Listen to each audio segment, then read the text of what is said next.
দেবাশিস একটু দেবারের মানে খুব অসুস্থ হয়ে পড়েছিল বলে ওকে নিয়ে সকাল সকাল হসপিটালে গেছিলো, তাই জন্য দেখো রাত্রিবেলা দুপুরবেলা মাছ খেয়েছি আর কি। আমরা এলাকা থেকে মানে আমাদের পাশের থেকে মাছ কিনে দিয়ে বেরিয়ে গেছিলো, তো মাছ রান্না করেছিলাম, কষা করে করেছিলাম। আর এবেলা এসছে রবিবার, চিকেন না খেলে তো হবেই না, চিকেন মাটন চাই।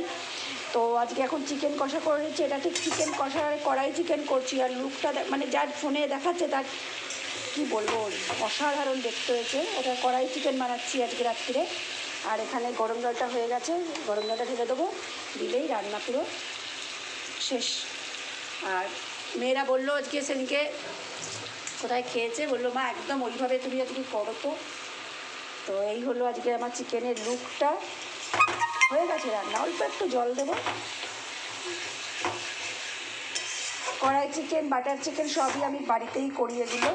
বিরিয়ানি তো করি, মানে আমার যারা পুরনো ভিউয়ার্স তারা তো জানেন আমার বিরিয়ানি। আমার মেয়েরা কোনো দিনও রেস্টুরেন্টে একটা ভালো খায় না, খাই না তা না, বলবে সবসময় বলবে আমার হাতের বাড়ির বিরিয়ানি বেশি সুন্দর।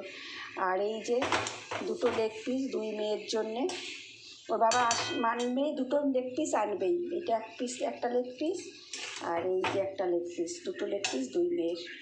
তো চলো হয়ে গেছে রান্না।